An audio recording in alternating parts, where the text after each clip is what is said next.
Meeting for October 5th, 2020. Really excited to have everybody here with us today. Today we're joined by Sylvain, Shivam, Jorge, and myself. So good to see everybody. We're going to start off today by acknowledging a couple of friends of add-ons. I wanted to give a shout out to Andreas Wagner, who's on Mozilla's staff. Andreas built a contribution notification bot that runs on our GitHub repositories that sends me a notification anytime a contributor lands or like a contributor's PR gets merged into one of our designated repositories. Apparently he had to update it and it was like pretty gnarly. So I really appreciate him taking the time to do that because it's nice to see the contributions and to welcome people to the community when they land. So thanks, Andreas.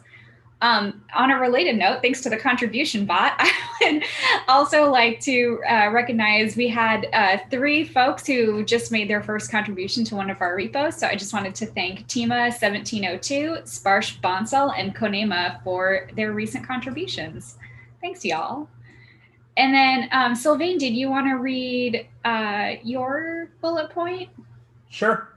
Thank you to the AMO team for fixing an issue on the regarding super review request. Sometimes when a reviewer would send a message regarding to admins, it would land into the developer dev hub, or even sometimes it would send an email to the developer. So this should be fixed now. Yay! Glad that's working again. Awesome. All right. So our updates for this week. Welcome to Q4. It's kind of crazy that it's October 5th already. It kind of feels like it's still March 22nd. Yeah, so as we're in the home stretch now of 2020, we're focusing on a couple of priorities.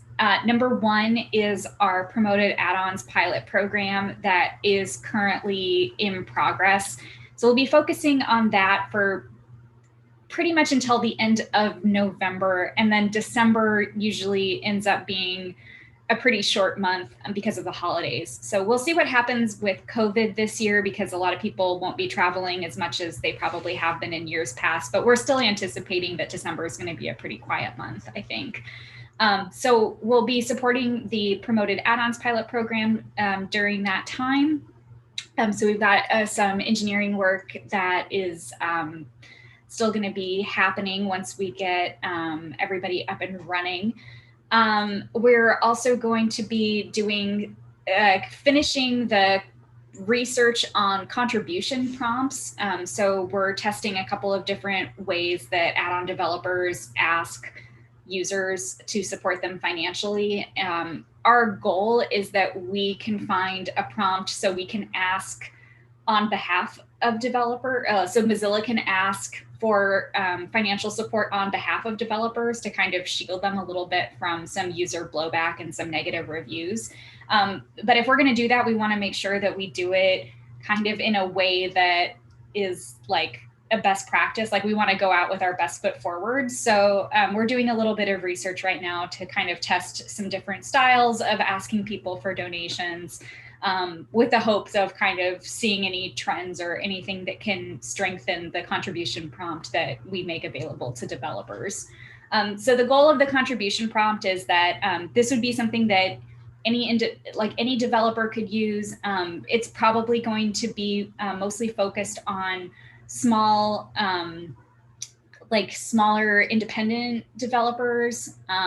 So people who are doing it by themselves, either as like a self-owned business or just like a way of making a little bit of extra income for some of the projects that they are making available to free for users. So we're still in the middle of doing that research. So that's probably going to take a while. Research projects end up taking longer than you think they're going to take.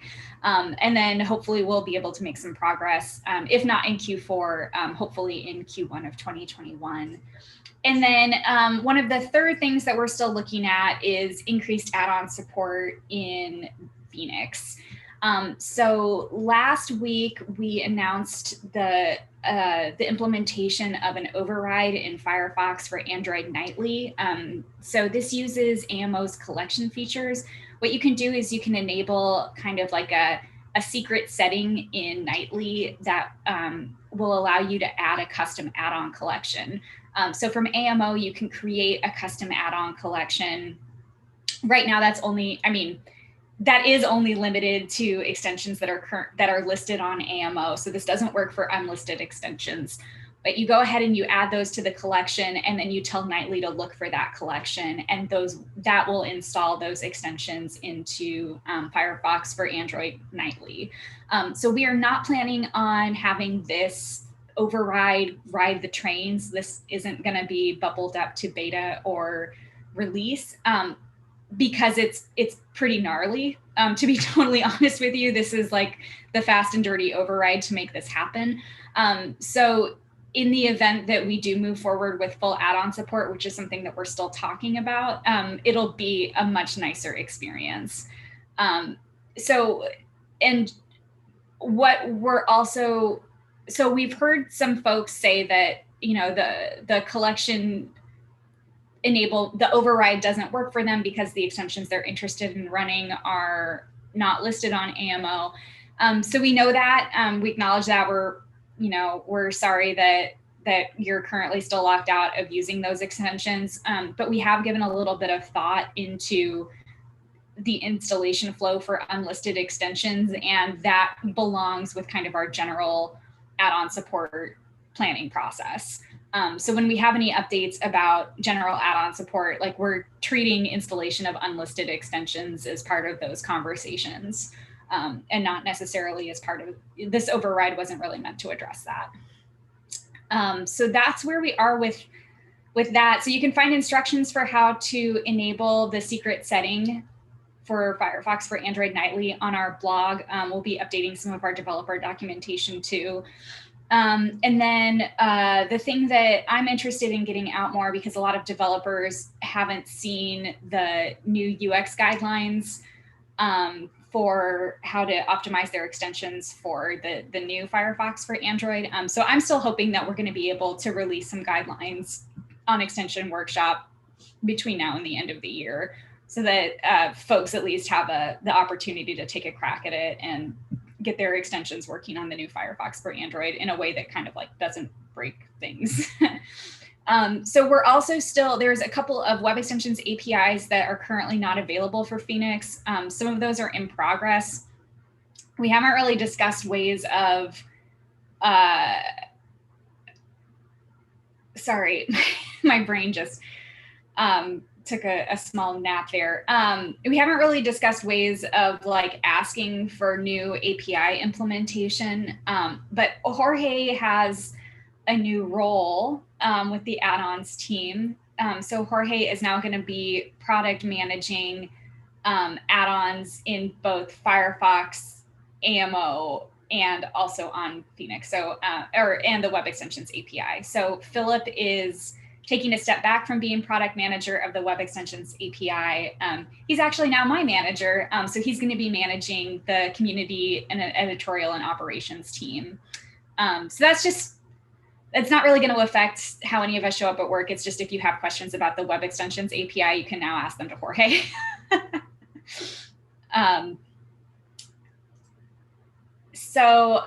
Yeah, so that's where we are with that. So those are going to be our priorities. Any questions about any of those? Okay, super rad. So just in general, Mozilla, just like as a quick FYI, Mozilla has launched a campaign called Unfuck the Internet.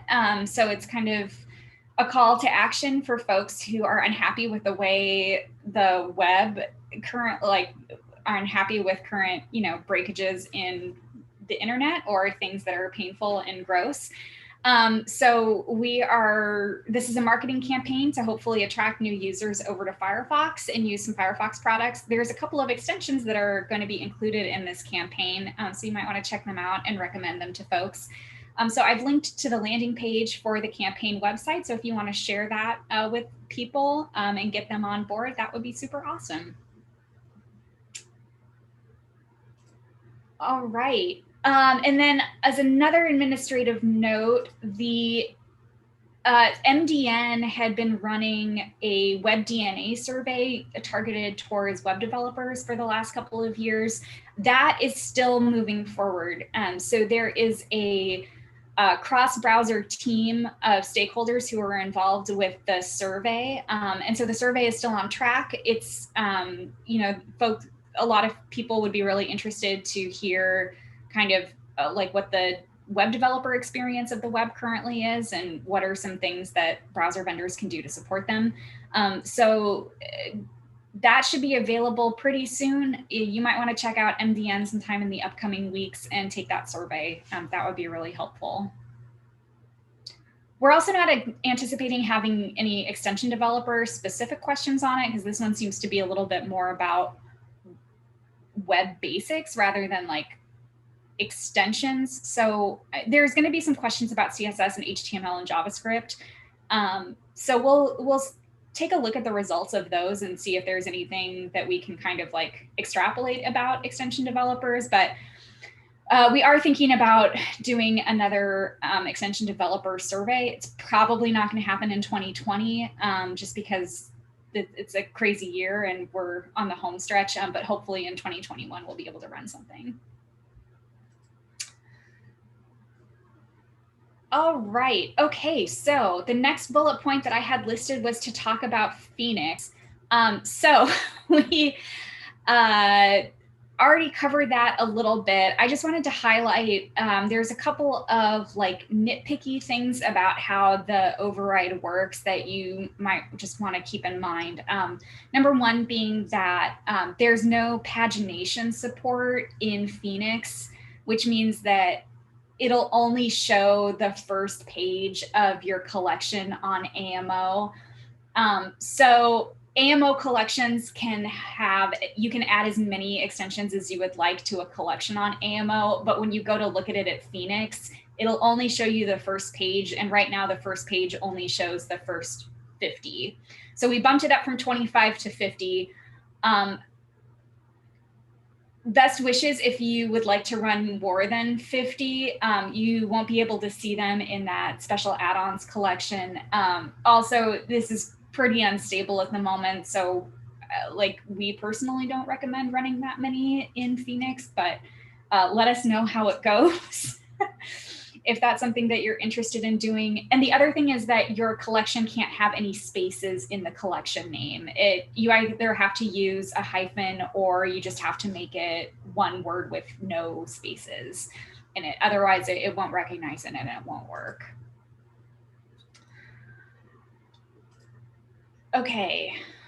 All right. Thanks for the circle back on Phoenix. So the next bullet point is that now we have introduced some new badges to add-ons in both addons.mozilla.org and also on the Firefox add-ons manager. So this is intended to address the question, how can I tell which extensions are not recommended, but are also, which extensions are not recommended, but are regularly reviewed by Mozilla for compliance with our add-on policies. So these badges will identify extensions that are in the promoted add-ons pilot program. They'll have a green verified check mark next to them. And also extensions that have been developed internally by Mozilla, which also undergo security review before each version is released. So in the past, a couple of people had noticed that the security warning will show up on the AMO pages for Mozilla developed extensions. And they were like, what is going on here? And that was because the way that the whole thing had been set up, the way that AMO had been set up was, is this extension a recommended extension? If it is, don't show the warning. And so a couple of Mozilla extensions we didn't feel fit within the recommended program. And so even though they were reviewed, they still had the warning applied to them. So this lets us pull the warning from the extensions that are developed by Mozilla, and also not have to put them in the recommended program if it doesn't make sense to have them in the recommended program. So you might be seeing a couple of extensions that are developed by Mozilla that are as part of upcoming marketing campaigns. They might not necessarily be in the recommended program. They may instead be given the by Firefox tag. I think there's also something about those extensions that one of the door hangers is removed if you try to install the XPI from outside of AMO, but I could be mistaken. So I don't know, Jorge, could you clarify the door hanger situation? Sorry, what are we talking about? Sorry, I was just talking about the like new badges. And so if you have one of the new badges, but you install not from AMO. Yeah, so if you install add-ons outside of AMO, you get an additional warning saying, you know, this website wants to install X, and that's a security feature. So we are not showing that warning anymore if your add-on has a badge, because we know it's reviewed, so we don't think the additional warning is warranted. Yeah. Thank you. Thank you for doing that.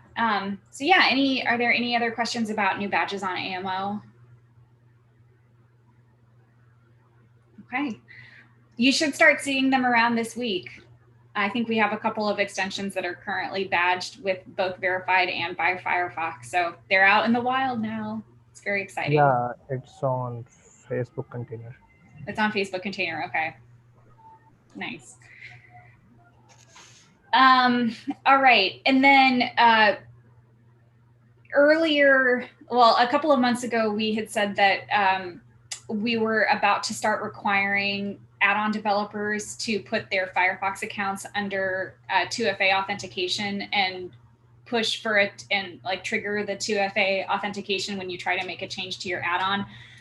The implementation of this got held up a little bit longer than anticipated, but the engineers have this working now. So it looks like we're going to be doing a small test with some internal folks to make sure that it is working as expected. And then it looks like we'll be able to turn it on before the end of the year. So if you haven't put your developer account under 2FA, this is still a great time to do that. And we'll publish a blog post when the requirement is scheduled to go into effect. Like once we have a little bit more clarity about the date that we're going to actually enforce it, we'll make sure to let people know. Cool. And then in other news from the add-ons team, we've had a couple of blog posts go up about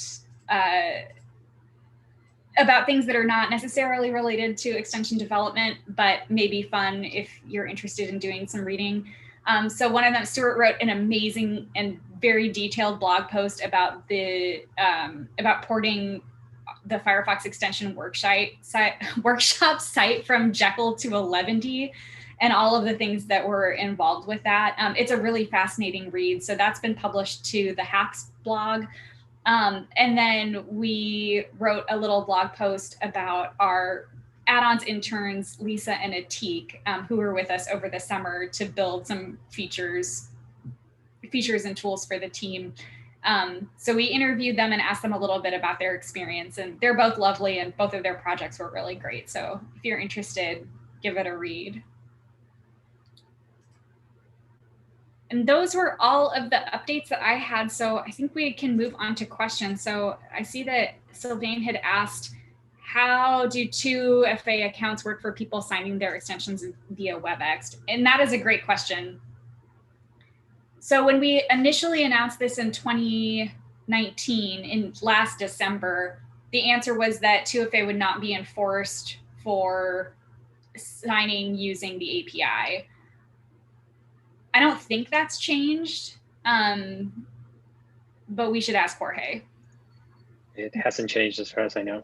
Okay. Yeah, so it won't be, yeah.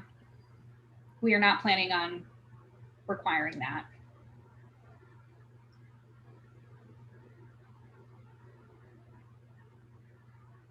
Cool. So are there any other questions or anything that anyone would like to share?